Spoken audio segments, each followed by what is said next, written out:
Halo, di sini kami akan menjelaskan sedikit tentang materi desain barang dan jasa. Adapun anggota dari kelompok kami yaitu yang pertama saya Sixten Canaguta Soid, yang kedua Dian Anggriani Sialagan, yang ketiga Desi Natalia Purba, yang keempat Sarah Yosepin Tauruk, dan yang terakhir yaitu Mei Rizka.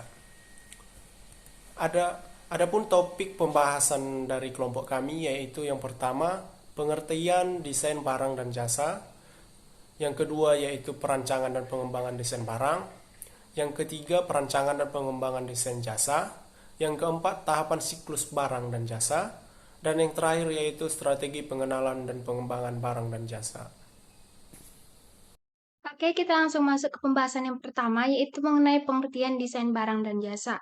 Desain barang adalah aktivitas merancang atau merencanakan suatu bentuk yang dibuat melalui proses produksi dan akhirnya menjadi suatu barang yang memiliki nilai dan kegunaan, serta dapat memenuhi keinginan konsumen. Sementara pengertian desain jasa adalah proses perancangan dan pengembangan layanan yang meliputi sumber daya fisik barang yang menyertainya seperti jasa eksplisit atau fitur mutlak dan jasa implisit atau fitur pendukung. Kemudian kita lanjut ke slide selanjutnya mengenai perancangan desain barang. Di sini ada yang pertama idea development atau pengembangan ide, yang kedua product screening atau penyaringan produk, dan yang ketiga preliminary design dan testing atau desain awal dan pengujian. Dan yang terakhir ada final design atau desain akhir. Sekian penjelasan dari saya akan dilanjutkan oleh teman saya. Baik, saya akan melanjutkan yang berikutnya, pengembangan desain barang. Pengembangan desain barang dapat dilakukan dengan 3 cara, yaitu yang pertama, kemampuan yang perusahaan miliki guna mewujudkan ide. Yang kedua, permintaan konsumen agar bisa memenangkan persaingan dengan jalan melakukan identifikasi posisi produk dan manfaat yang diharapkan konsumen.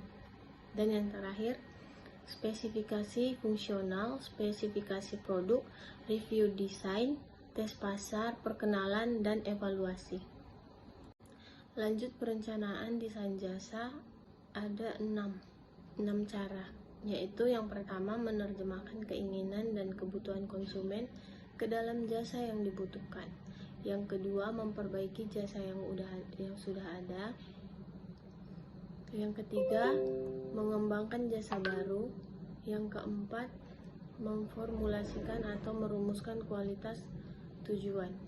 Yang kelima, merumuskan target biaya. Yang keenam, menyusun dan melakukan uji pada. Dan yang terakhir, mendokumentasikan spesifikasi jasa yang dihasilkan. Lanjut, pengembangan desain jasa. Ada 3 cara. Yang pertama, membuat desain pelayanan berdasarkan partisipasi pelanggan atau mengikuti dan atau mempertimbangkan permintaan pelanggan. Yang kedua, mendesain pelayanan berdasarkan partisipasi pelayanan setelah pengiriman dilakukan. Yang terakhir, mendesain pelayanan berdasarkan partisipasi pelanggan setelah pembuatan desain dan pelaksanaan pengiriman. Selanjutnya akan dilanjutkan oleh teman saya. Di sini saya akan melanjutkan materi mengenai tahapan siklus barang dan jasa dan strategi pengenalan dan pengembangan barang dan jasa.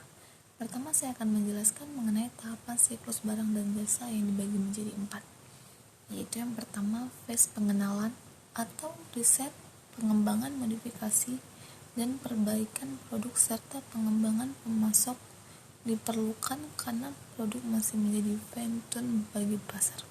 Yang kedua, phase kemajuan, yaitu desain produk telah menjadi konsisten dan perkiraan kebutuhan kapasitas yang efektif yang sangat penting. Yang ketiga, phase kematangan, yaitu ketika produk pesaing muncul, produksi volume tinggi dan kreatif akan diperlukan. Yang terakhir adalah phase penurunan, yaitu produk yang tidak bertahan lama, biasanya produk yang kurang berkualitas, yang membutuhkan lebih banyak sumber daya dan keahlian manajemen untuk dioperasikan. Selanjutnya saya akan membahas mengenai strategi pengenalan dan pengembangan barang atau jasa, yaitu strategi yang digunakan mencakup penciptaan barang dan jasa baru atau penyempurnaan barang dan jasa yang sudah dimiliki perusahaan sebelumnya. Kegiatan pengembangan barang atau jasa baru ini pun tentu memiliki banyak risiko, mengalami kegagalan, sehingga guna meminimalkan risiko kegagalan barang dan jasa baru juga dihasilkan lewat ide yang dapat memenuhi keinginan dan kebutuhan pelanggan dan juga dapat memberikan kepuasan bagi pelanggan. Produk baru, pengembangan produk baru yang agresif mengharuskan organisasi membangun struktur internal yang membuka komunikasi dengan pelanggan.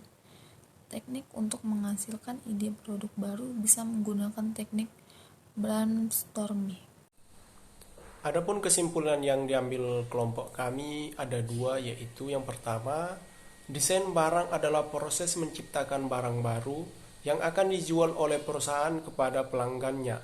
Sedangkan desain jasa adalah proses menciptakan pengalaman yang memuaskan bagi pelanggan yang menggunakan jasa perusahaan. Yang kedua yaitu tahapan siklus barang dan jasa ada 4, yaitu fase pengenalan, fase kemajuan, fase kematangan, dan fase penurunan dalam kondisi penurunan perusahaan yang harus melakukan pengembangan produk baru menggunakan teknik brainstorming. Terima kasih.